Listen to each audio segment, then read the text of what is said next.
Faire un enfant, c'est l'activité de team building ultime. T'es coincé dans une pièce avec ton partenaire à essayer de résoudre une énigme pendant 18 ans.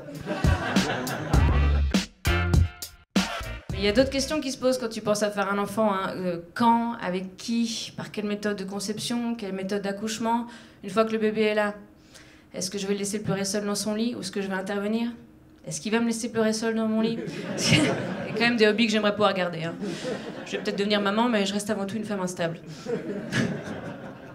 Et je pense quand même, la question essentielle, évidemment, quand on envisage de faire un enfant, c'est pourquoi. Hein. Moi, j'y pense beaucoup en ce moment, pourquoi faire un enfant?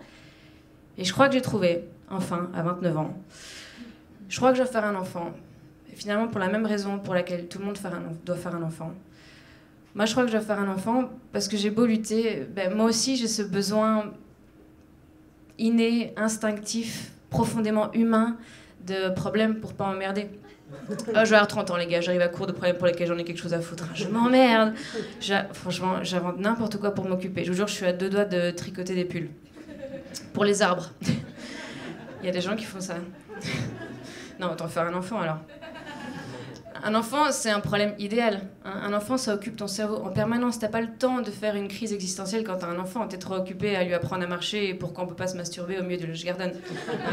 C'est pour ça que les couples qui battent un peu de l'aile font des enfants. Si ça a pas dans votre couple, je vous regarde au hasard, hein, vraiment. Mais si ça a pas dans votre couple, faites un enfant. Faire un enfant, c'est l'activité de team building ultime. T'es coincé dans une pièce avec ton partenaire à essayer de résoudre une énigme pendant 18 ans. 29 ans, d'après mes parents.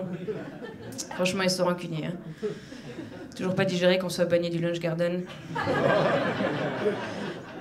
En même temps, 12 € le vol au vent, il y a un mois, faut arrêter de me chauffer, quoi.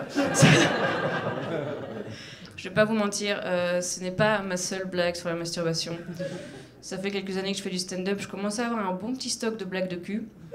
Mais je vais pas toutes vous les faire ce soir. Je vous sens déçu. Non, je ne vais pas toutes les faire ce soir parce que, en fait, j'ai peur que vous pensiez que je suis obsédée. Alors que moi, je suis pas obsédée. Bon, ok, je suis obsédée. Mais non, mais moi, je suis pas obsédée par le sexe. Moi, je suis obsédée par le bonheur. C'est deux choses très différentes, hein. Vous vous en rendrez compte. Non, vraiment, moi, je pense tout le temps au bonheur. Je suis un chien de ouf. Je lis énormément sur le sujet. En vrai, je crois que je suis devenue un peu une experte. J'ai une théorie.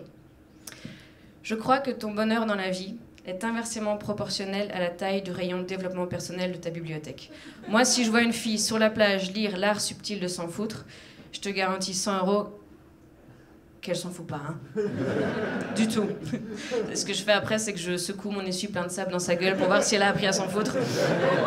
Ça, c'est vraiment juste pour un plaisir.